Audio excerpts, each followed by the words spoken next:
guys, it's Michelle and I am unbelievably excited about today's video because we're going to be talking about all things hair. I've honestly been putting off filming this video for years basically because there's a lot of pressure if you're going to make a video all about your own hair and what you do to your own hair for it to look good on the day of. And how am I doing, guys? Does it look okay? I hope it's holding up. I have to say, one of the most frequently asked questions that I get on all of my social media platforms is, what do you do to your hair? How do you curl your hair? What do you get done to your hair? How do you get it dyed? What do you ask for at the salon? Like, everybody wants to know what's up with my hair, which I find incredibly flattering. So thank you for all of you who are always complimenting my hair. It means more than words can say, especially because I definitely used to have a mousy brown bob, very similar to Dora the Explorer, so it means a lot, guys. Now, I do get my hair dyed. I get my hair done professionally at a salon. My natural hair color is this stuff that you see right here. Everything that's going on right here is natural. 100% virgin roots right here. They've never been touched. I first started dyeing my hair when I graduated high school, so I was 18 years old. I am 22 now, and I've continued to do so because I feel like it goes better with my skin tone. I feel like it makes me more confident, and it just gives a little bit more dimension to my hair because I do have very mousy, brown, flat looking hair. That being said, I am extremely happy that I waited until I was 18 to get my hair dyed because I think that I would have made some pretty awful hair decisions back in the day, and also my hair is a lot healthier because of it. So I definitely appreciate my parents not letting me dye my hair until I was 18, as much as it frustrated me at the time.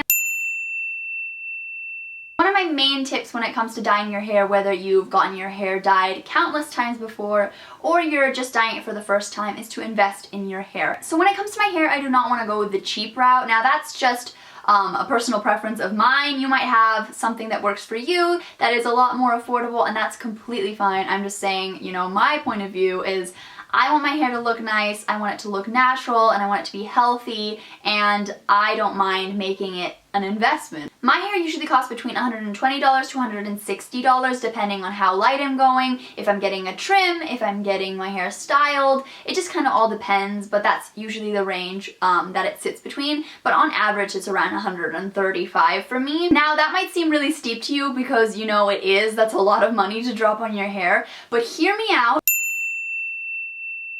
I get a balayage or a balayage, people call it different things, but I call it balayage. And what the balayage is these streaks that make my natural hair blend into this lighter portion in a way that kind of is like an ombre, but it's a little bit more natural. And it's not just a solid gradient of color, the streaks keep it looking very natural and very gradual, which I am all about, people. It's my favorite thing in life. Balayage is perfect for a girl on a budget, a girl on the go, a girl who doesn't have that much time. So when I drop that amount of money on my hair, I don't really feel guilty because I'm in hands that I trust. I am always happy with the results, and it lasts for a really, really long time. It looks good from the moment you step out of the salon to the moment that you head back to get your hair redone. Typically what I ask for when I go to the salon is I ask for a ashy blonde balayage, and I usually tell her how high up I want to go. Right now, this is the highest I've gone, but sometimes, you know, you can go like around here or even around here or,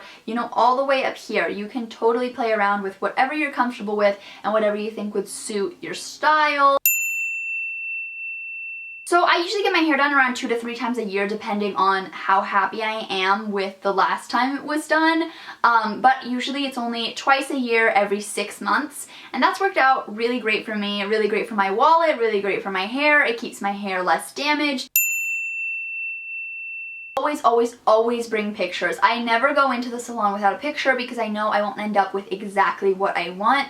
I love having a visual aid just to kind of like clear it up for myself and like what I actually am walking in wanting, and then also for the hairstylist I feel like it's really, really helpful. I find all the pictures that I've brought into the hair salon on Pinterest, and I'll link down below my hair board because there is some great hair inspo or hairspo, whatever the kids are calling it these days, on my Pinterest board. So go check it out because any picture that I've brought into the salon before is down there. I also always make sure to tell the hairstylist what I like about the picture and what I don't like. So for example, you could say, I really love the tone of this balayage, or I really love how gradual this balayage is, but I'd like to use my own natural hair color instead of the hair color that she has in her roots. The more clear and not shy you are with your instructions, the happier you're gonna be with your results. It bothers me so much when people leave unhappy because they haven't clarified what exactly they want.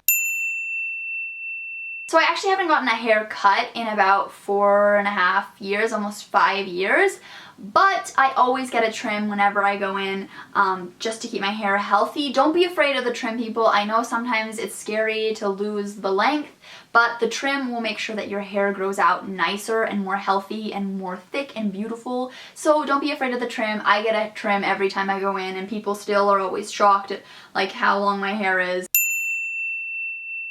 So as far as my hair care routine goes, I usually only wash my hair around 2 to 3 times a week, usually leaning more towards the 2 times a week because washing my hair is such a waste of time. And it takes a really long time because I like to do a lot of things to my hair in the shower as well as out of the shower when I style it, so I don't like to mess that up. Also, washing your hair every day is not very good for your hair, so keep that in mind too. This is a time saver and it'll keep your hair healthy. I know a lot of people who say that they can't not wash their hair every day because their hair gets greasy super easily, and that's because you need to train your hair not to get greasy. Now, I recommend picking up a dry shampoo. I use Dove Refresh and Care Volume and Fullness Dry Shampoo, which is so bomb. When I wash my hair, I use the Neutrogena T-Gel shampoo, which is a clarifying shampoo, and I use that to get my scalp clean. Since I do use a lot of dry shampoo and I do have a naturally dry scalp and I live in a very dry state, I get a lot of buildup and dandruff and it's not cute, so I like to use a clarifying shampoo just to clear everything up. I usually use that shampoo before I do anything else in the shower. It's the first thing that I do, and then I go over to my purple shampoo.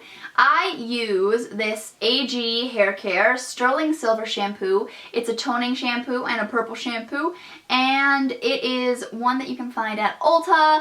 You can find it online. You can probably find it at certain hair salons too. This is the best purple shampoo I've ever used. It totally makes a difference. I also use the corresponding conditioner as well, so that's also really helpful. If you have any blonde in your hair at all, I totally recommend using a purple shampoo because a purple shampoo is going to cancel out any orange brassiness that you might be getting from heat, from time, from life. I don't know, it just gets brassy after a while, and that purple shampoo is going to help keep it a more cool tone.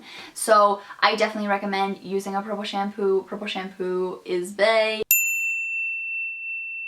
I usually always have scalding hot showers, but the second I have to put my hair under the water, I turn the temperature all the way down to kind of a cold, lukewarm temperature. Doing this will reduce the amount of heat that you're using on your hair, which will in turn reduce the brassiness of the tone and also will keep your hair looking fresh and being healthy, so that's always a good time. I usually like to wash my hair at night so that I don't have to blow dry it because I like to try to use the least amount of heat on my hair as possible since I do curl my hair quite often. So I usually like to wash my hair at night so that it can dry throughout the nighttime, and then when I wake up it'll be dry and clean and ready to style.